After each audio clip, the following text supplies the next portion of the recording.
ఈ రోజుల్లో ఎక్కువ మంది coffee, tea, cola drinks, chocolates ఇలాంటివి తీసుకుంటున్నారు. ఒక రకంగా ఇవి ఎడిక్ట్ అయిపోయారు.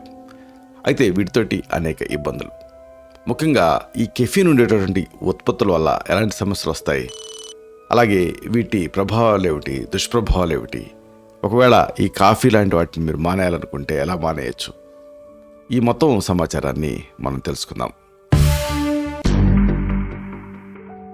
మిత్రులారా నమస్కారం, నేను మీ డాక్టర్ చిరుమామిళ్ళ మురళీ మనోహర్.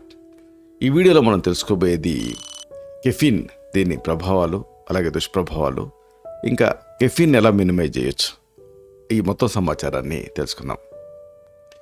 చూడండి, ఈ రోజులలో ఆరోగ్యకరమైనటువంటి ఆహారం కంటే కూడా fast foods, chocolates, soft drinks వీటిపైన మన వాళ్ళు ఎక్కువగా ఆధారపడుతున్నారు.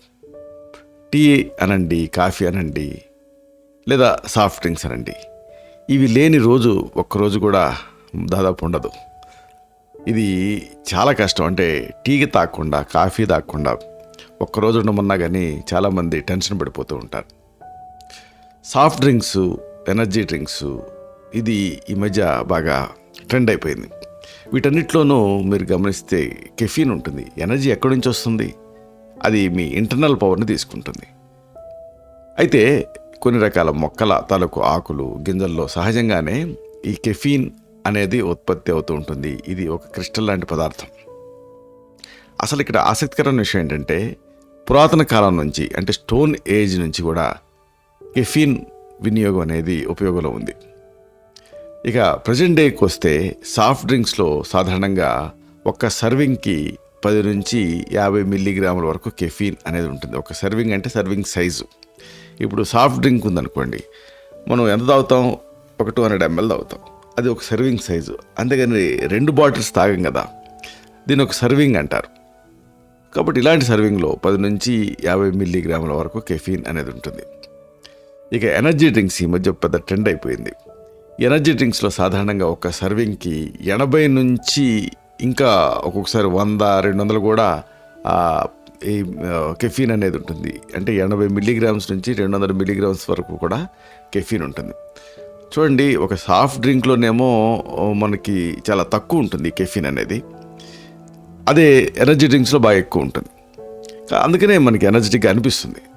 అయితే ఇక్కడ కెఫీన్ అనేది ఆరోగ్యానికి చాలా హానికరం.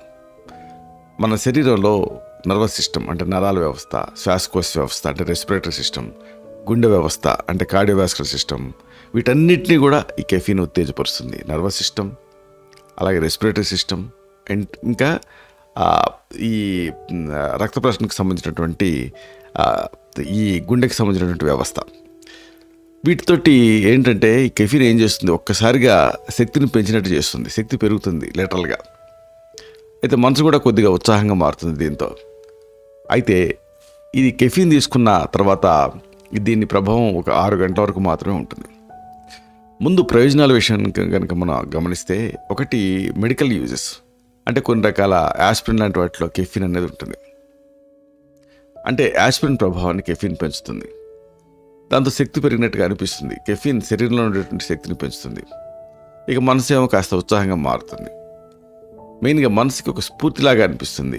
అంటే మనసుకి కెఫీన్ అనేది స్ఫూర్తినిస్తుంది.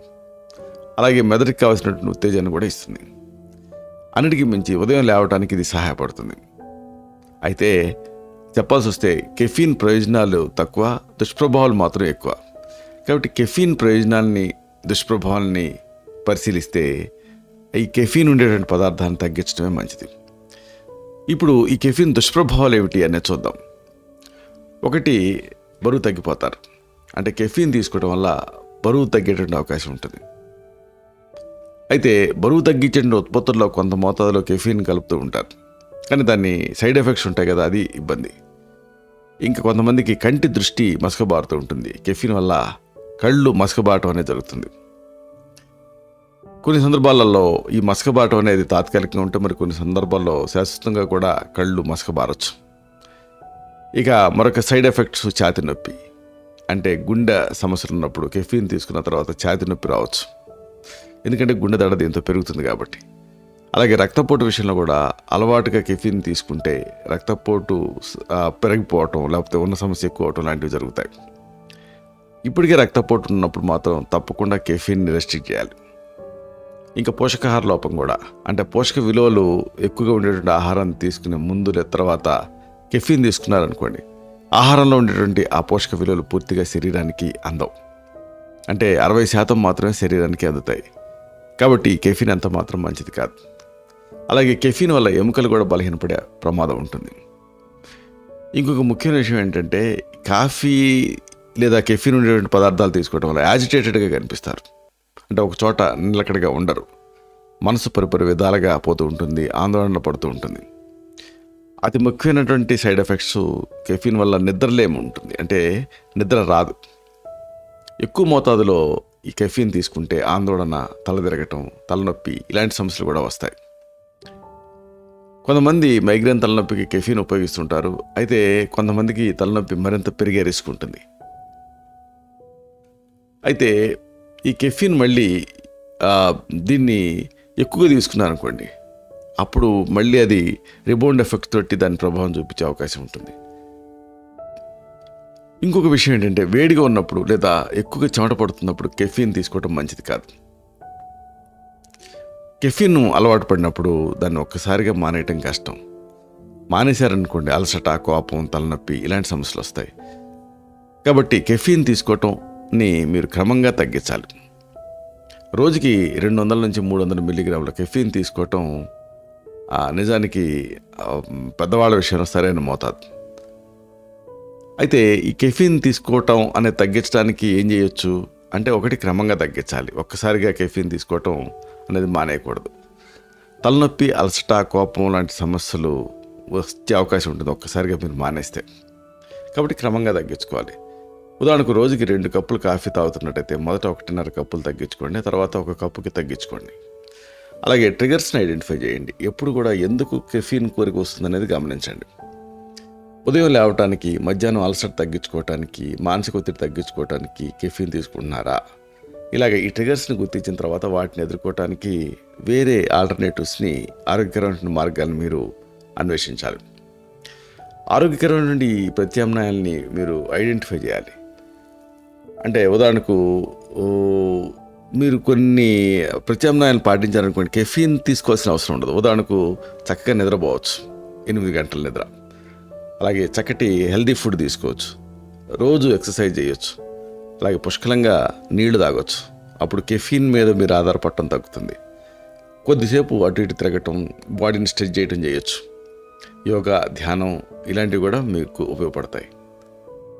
అన్నిటికీ మించి కెఫీన్ తీసుకోవటాన్ని మినిమైజ్ చేయండి. అంటే కెఫీన్ తీసుకోవటం అనేది 400 మిల్లీగ్రాములకి పెంచకుండా చూసుకోవాలి. అంటే ఇది 4 కప్పుల కాఫీకి సమానం. కెఫీన్ ఉండేటువంటి వస్తువులు ఉంటాయి, కాఫీ, టీతో పాటుగా సోడా, ఎనర్జీ డ్రింక్స్, చాక్లెట్స్, కొన్ని రకాల పెయిన్ కిల్లర్స్, వీటిలో కెఫీన్ ఉంటుంది. కాబట్టి వాటిని తీసుకునే ముందు కూడా 1కి 10 సార్లు ఆలోచించండి. అన్నిటికీ మించి మీ బాడీని గమనిస్తూ ఉండండి. కెఫీన్ తీసుకున్నప్పుడు మీకు ఎలా అనిపిస్తుంది అనేదే మీరు ఐడెంటిఫై చేయండి. ఆందోళన, నిద్రలేమి, గుండె కొట్టుకోవటం ఇలాంటి దుష్ప్రభావాలు కనిపిస్తుంటే డెఫినెట్గా కెఫీన్ అనేది కారణం అని అర్థం. కాబట్టి దాన్ని తీసుకోవడం తగ్గించండి లేదా మానేయండి. ఇలాగా ఈ కెఫీన్ తాలూకు ప్రభావాలు మీరు తెలుసుకొని పరిమితంగా రోజుకి 1 లేదా 2 కప్పులు కాఫీ ఈజ్ ఓకే. అందుకంటే మించి తీసుకుంటే మాత్రం మీకు ఆందోళన, ఆ తర్వాత గుండెదడ లాంటివి వస్తాయి కాబట్టి, ఎసిడిటీ లాంటివి ఇబ్బంది పెడతాయి కాబట్టి మానేయటం మంచిది. ఇలాంటి మరిన్ని ఇన్ఫర్మేటివ్ వీడియోస్ కోసం ఈ ఛానల్ని సబ్స్క్రైబ్ చేసుకోండి. అలాగే ఈ వీడియోలు అప్లోడ్ అవడంతోనే ఆ విషయం మీకు తెలియాలనుకుంటే బెల్ బటన్ క్లిక్ చేయండి. అప్పుడు మీకు ఒక నోటిఫికేషన్ వస్తుంది. ఆ నోటిఫికేషన్ మీరు క్లిక్ చేస్తే ఆ వీడియోని మిస్ కాకుండా చూడగలుగుతారు.